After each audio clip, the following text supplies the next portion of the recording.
Hello and welcome to the Extremis Publishing Podcast. I'm Tom Christie, and it's a pleasure to be joined today by Dr. Gaye Manwaring. Gaye is Emeritus Senior Lecturer in Education at the University of Dundee and has led a long career, which she has discussed in her new book, Learning My Living. So Gaye, can I ask you please, what was the inspiration for this book? When I retired, several colleagues asked me to talk about my experiences in education and some of the differences from teaching in the 70s and 80s. And I gave a few anecdotes and explained a few things. And they were very interested and asked for more and suggested that perhaps I would write a book. And other people heard about some of the places I'd worked abroad and again thought this might be an interesting story. So I wrote a couple of chapters and let people have a look and said, "What do you think?" And again, people were saying, yes, it would make a good book. So I thought, well, okay, I'll try it. And I found that writing it was actually quite therapeutic because I was having to come to terms with retirement at the same time as the pandemic. So it was a very strange time to be in, and having to look back at my experiences and my life and how things had changed over the years was actually quite a good thing to be doing at that time. Now, with a long career in higher education, how did the book itself come to take its current form? Was there a lot of development involved? One of the things I was involved in a lot was teaching new university teachers how to teach from all different disciplines. And one of the things we ask people to do is to think about their own philosophy of teaching and learning.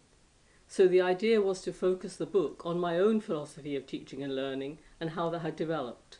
So that meant that I had to go right back to the beginning, to my childhood, my school days, my own student days, before I actually began talking about my career and the changes that I had seen.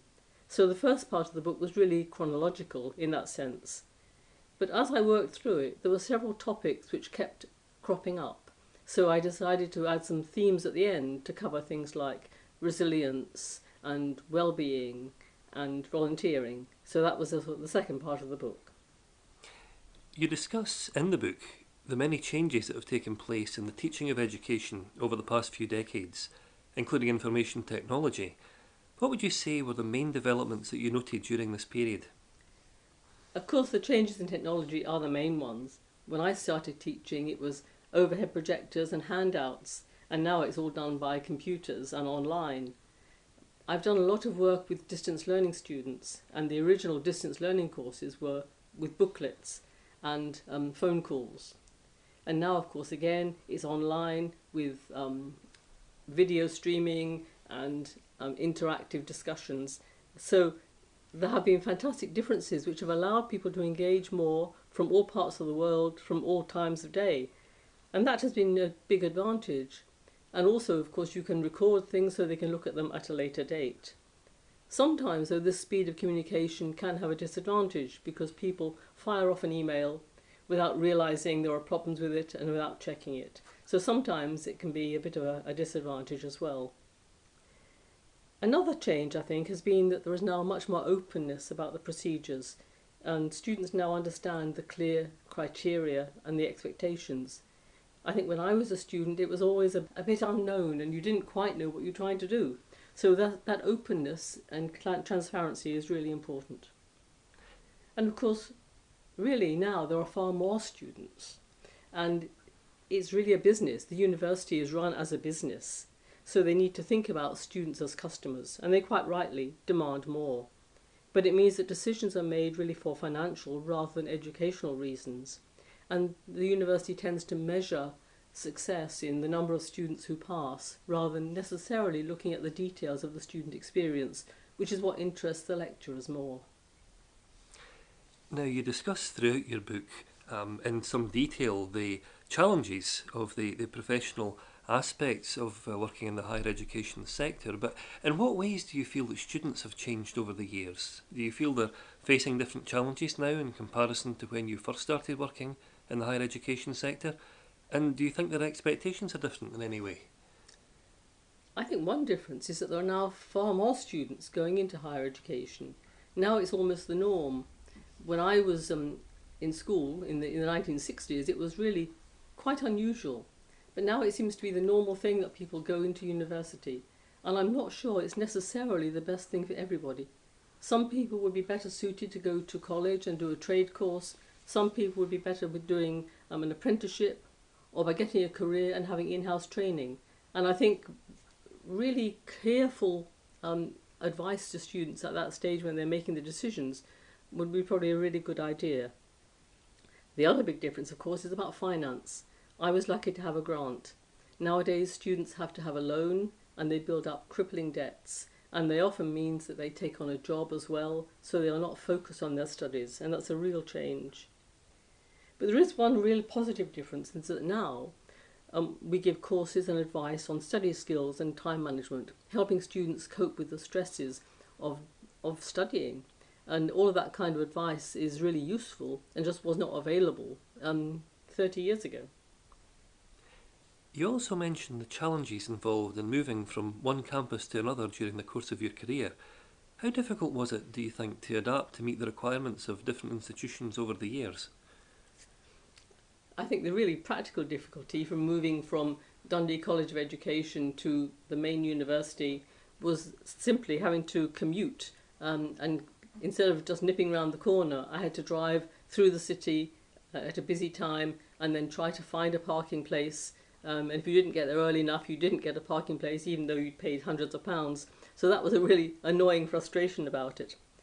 But I was quite happy working within a big university and a much larger organisation.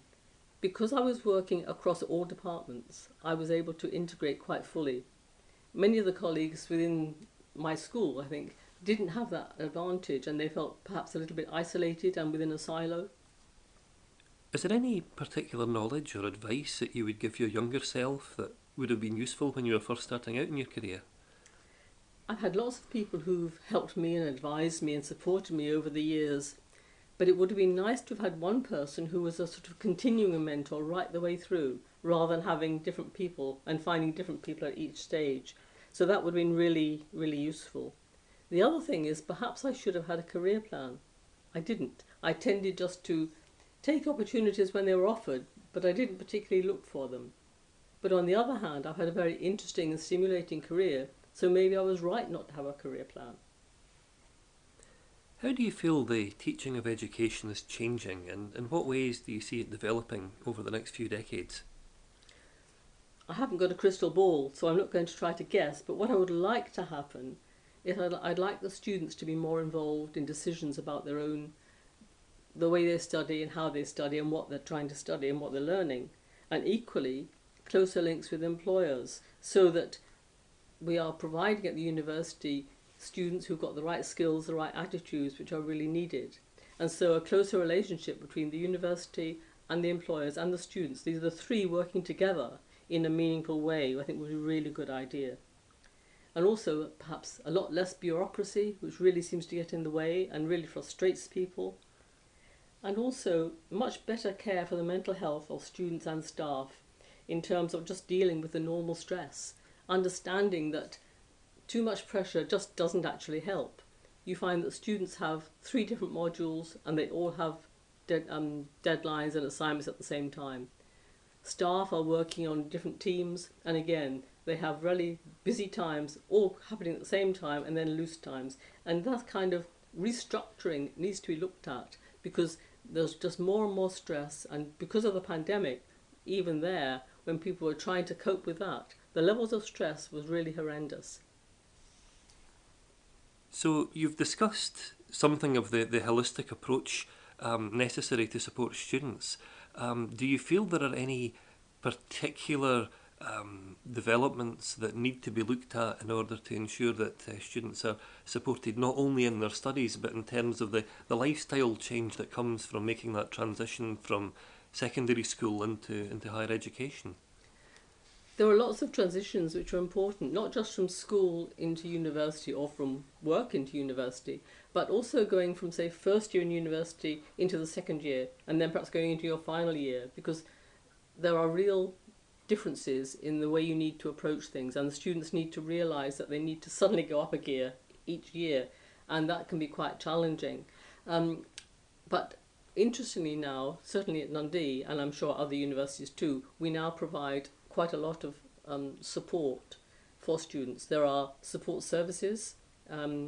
but each student also has a designated person who will support them and be there available and will help act as their mentor, their encourager, and they can go and talk to this person at any time, and that person will also look out for if students are sort of looking unhappy or concerned, and they can raise any issues that they have.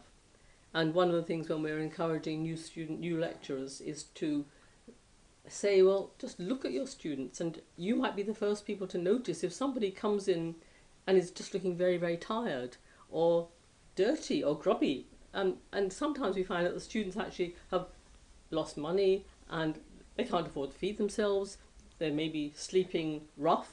All these things happen. So we need to be alert for that, and then we need to know that there are systems in place that can help. There's a hardship fund. There are ways that we can help and support students. And we do a lot now to encourage people to actually access these services. And we're much more sympathetic and understanding. Now, it seems to me, on reading your book, that you very skillfully make the distinction between education and learning and why these are two different things. There has been a lot of controversy in the news recently about several universities across the UK who have been removing from various departments particular subjects which are well established in arts and the humanities, and there's been considerable and vigorous debate about what kind of implications this has for the university system if it's not offering the fullest range of subjects. Is this in some way a challenge to offering students the broadest possible range of learning opportunities? Do you have a view on this subject, and do you feel perhaps some subjects are benefiting in ways that others perhaps are suffering from it?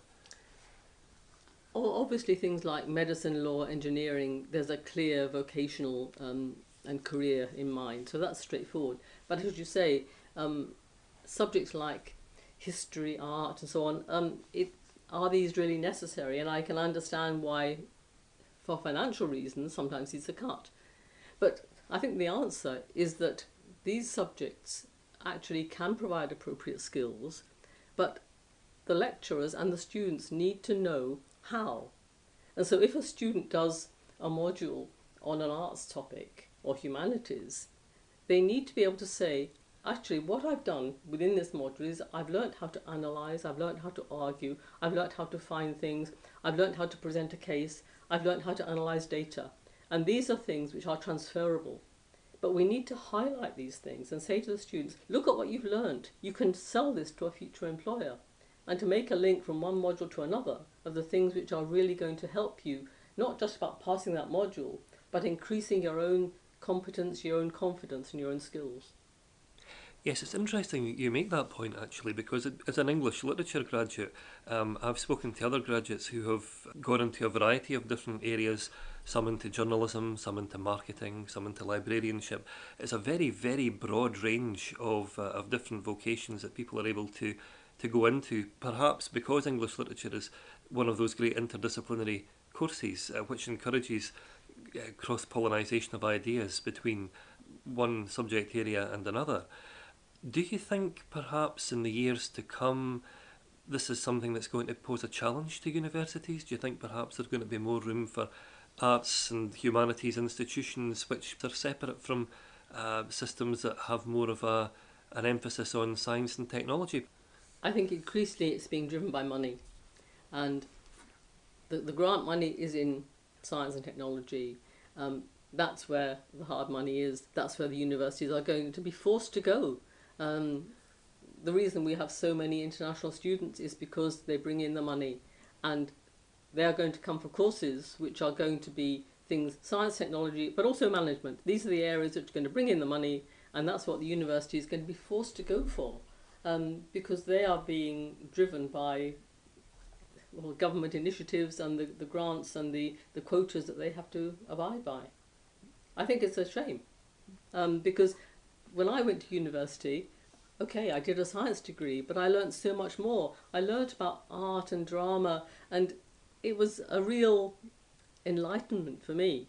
And that, I think, is a bit missing now. It's so driven by get this thing under your belt and, bring in these people, and these are the things being driven by money.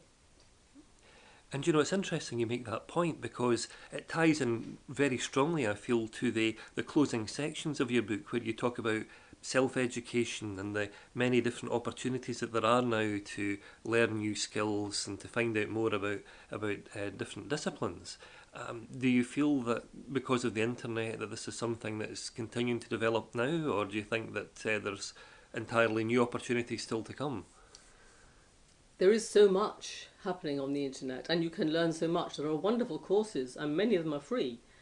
But you still, I think, need the personal interaction. And even when I was running distance learning courses, where most of it was done at a distance, the personal interaction with the tutor, a designated tutor, was so necessary. And bringing people together, maybe just a couple of times a year, for an interaction face to face. I mean, the Open University has always found summer schools are important. And there is something different and intangible that you cannot replicate online, no matter how good your technology is. And trying to set up local groups has always had technical problems and logistical problems. So you do need to find some way to maintain that personal link. Yes, because one thing that comes out of all of your book, actually, I feel, is the importance of learning for learning's sake, and the way that you, I feel, emphasise just how important it is to be open-minded, to find ways that different subjects can sometimes intersect in ways which are useful really to people who follow sometimes completely different disciplines, and the different opportunities that can arise from those kind of situations when it comes to original research. Do you feel that that's something that will continue to be the case now, or do you think that perhaps interdisciplinary research is something that might be possibly downplayed because of the way in which the education system is changing by economic necessity? Actually, interdisciplinary things are encouraging, and often if you're trying to get a grant, one of the things is it makes sure you have more than one organisation involved and more than one discipline. So that seems to be something which is driving things forward. And I think there are some big organisations and big decision makers who do see the value of these cross-curricular things and making sure that you can learn a lot from one organisation to the other. And I certainly found when I was going around and helping people in drama one day and history the next and physics the next and engineering the next, I could actually see links from one to the other. I would often make people meet together and share their ideas because there are things which are common ground and which can be adapted. So now that the book has been published, how do you feel people have been responding to it? I've had lots of positive comments, which has been lovely. But what's been really nice is the way I've been able to reconnect with people that I hadn't seen or even thought about for about 30 years. Because I've told people about the book and I've found out about them, and we've actually gone back and shared experiences from years and years ago. Sometimes, of course, it's hard to find people again. If they're famous, you can get them on the internet. Otherwise, it's really quite hard. But I did manage to find one lecturer from Exeter when I was there in 1960, and he's now retired, but he's still on the books, if you like. And he remembered me, and we're now in contact, which is lovely. Previous colleagues I found, one's gone to Australia, one's gone to Taiwan, two have published lots of books, one's started a publishing company, and we've actually now re-established a contact, so that's been really nice. But one of the things I've been most pleased about is that people have said that reading the book has made them think about their own stories, their own education, their own schooling, their own career, and to reflect on that. And I think stimulating that has been one of the things I wanted to do, and I'm pleased that that has happened. Now, you have very kindly pledged to donate your royalties from the book to Versus Arthritis. Why is this particular charity the one that you've chosen? Well, fortunately, I don't myself suffer from arthritis, but I have family members who do and who have suffered terribly, and I think it's an awful disease, and it doesn't get the publicity that cancer, for instance, does. And I did a lot of work with a charity for arthritis, where I was running courses on well-being for people who had a chronic disease, and that got me interested in the whole thing about running courses on well-being, and I've been doing that for 12 years now, including doing some online during the pandemic. So I feel very grateful to that organisation that actually got me in that direction, and so I'm very happy for them to benefit from the royalties. Well, Gaye, thank you very much for having joined us today to talk about Learning by Living. It's a book which I think is certain to be of interest to anyone who has experience of the higher education sector, or simply who's interested in the very many different applications that there are when it comes to education, when it comes to open learning, and when it comes to, in fact, lifelong learning and the many different opportunities that are establishing themselves today. So thank you so much for having written this very enlightening book and for talking to us about it today. Thank you very much, Tom. Learning by Living is available to buy from all good independent retailers and online booksellers worldwide. Thanks for joining us today. I hope that you'll tune in again soon.